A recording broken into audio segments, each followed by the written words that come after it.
کوشش کریں کہ اختلافی مسائل سے بچیں اور اس میں جھگڑے نہیں اور اس کو بہت ایشو نہیں بنائیں. خاص طور پر ہمارے ہاں جس موضوع پہ بہت رمضان میں جھگڑا ہوتا ہے وہ تراویح کی تعداد ہے.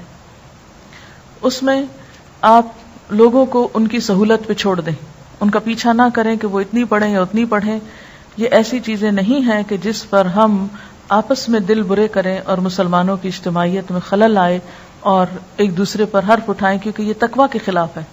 کیوں کہا گیا کہ جو کوئی روزے میں ہو تو اسے کیا کرنا چاہیے؟ اسے شور شرابے اور لڑائی جھگڑے سے پرہیز کرنا چاہیے، اور اگر کوئی اس سے لڑنے جھگڑنے کو آئے تو فَلْيَقُلْ إِنِّ امْرُؤٌ صَائِمٌ، کہ میں تو روزے سے ہوں، میں تو اس پہ بحث نہیں کر سکتا، میں جھگڑا نہیں کر سکتا، جو تمہارا دل چاہتا ہے وہ تم کر سکتے ہو. بنیادی طور پر جو نبی صلی اللہ علیہ وسلم کی سنت سے جو چیز ثابت ہے کہ رمضان اور غیر رمضان میں آپ جو تھے وہ 8 رکعت پڑھتے تھے، لیکن زیادہ نفلوں کے اوپر کوئی قید نہیں. اگر کوئی 20 پڑھتا ہے یا آپ کسی مسجد میں پڑھتے ہیں اور وہاں 20 میں قرآن پاک کا سپارہ پورا ہو تو سپارے کو پورا کیجئے، اور اس میں 20 پڑھنے میں حرج نہیں ہے، اس کو 20 تک پڑھ جائیے. یعنی یہ ایسی چیزوں میں سے نہیں ہے کہ جو حرام حلال کے دائرے میں آتی ہیں یا نعوذ باللہ کسی بدعت اور اس میں آتی ہیں. اس میں بنیادی طور پر بات یہ ہے، صرف اتنا سا فرق ہے کہ بعض لوگوں کے نزدیک نبی صلی اللہ علیہ وسلم کی سنت 8 ہی تھی، اور اگر کوئی زیادہ پڑھنا چاہے تو اس پر کوئی اعتراض نہیں. تو اس میں یہ ہے کہ اگر آپ کسی ایسی مسجد میں ہیں کہ جہاں پر 8 پڑھ رہے ہیں اور سپارہ وہاں مکمل ہو گیا ہے تو اس میں آپ یہ نہ سمجھے کہ ہم گناہگار ہو رہے ہیں. ان میں کیا ہوتا ہے کہ قیام لمبا ہو جاتا ہے. نبی صلی اللہ علیہ وسلم کے زمانے میں یہ قیام اللیل ہی تھا، یعنی رات کی نماز تھی.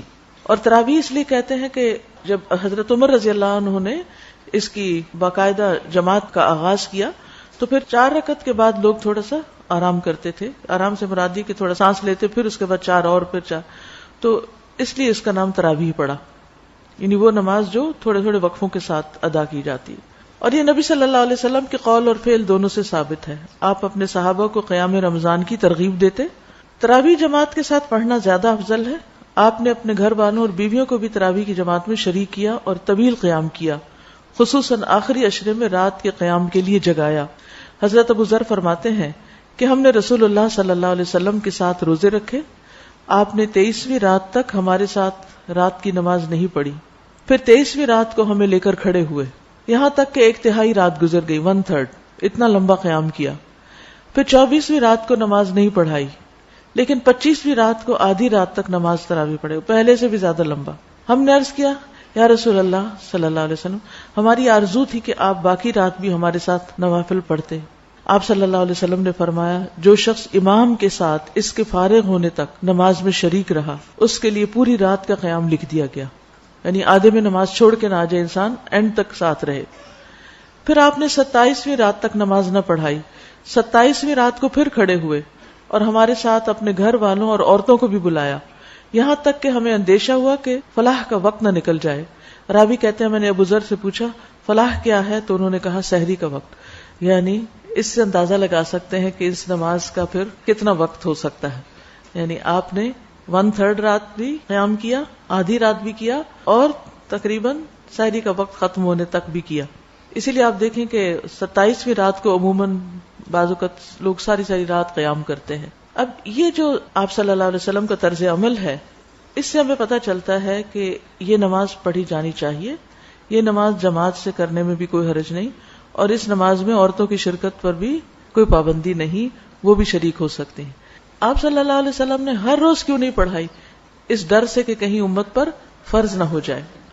تراویح سے پہلے ان آیات کا ترجمہ پڑھ کر جائیں جو امام پڑھنے جا رہا ہو، یعنی جو سپارہ ہو اگلے دن کا اس کو ذرا ایک دفعہ دیکھ لیں کہ کیا آج پڑھا جائے گا، تاکہ خشوع و خضوع قائم رہے. نمازوں میں صرف نوافل کی تعداد پر نہیں بلکہ دل کی کیفیت اور خشوع پر بھی خاص توجہ دیں. یعنی صرف نمبر آف رکعت کے اوپر نہیں جائیں بلکہ یہ بھی دیکھیں کہ ان کی کوالٹی کیا ہے. کیونکہ نبی صلی اللہ علیہ وسلم رمضان اور رمضان کے علاوہ 8 رکعت پڑھتے تھے. حضرت عائشہ کہتی ہیں تم نہیں جانتے کہ ان کا طول اور ان کا حسن کیا تھا، یعنی وہ رکعتیں کتنی خوبصورت اور کتنی لمبی ہوتی تھی. تو بعض اوقات ایک میراتھن ریس لگی ہوئی ہوتی ہے، بس کھڑے ہوئے بیٹھے اٹھے 20 پوری کے ختم کیا. تو اصل چیز یہ ہے کہ آپ کتنی توجہ سے اللہ کی طرف متوجہ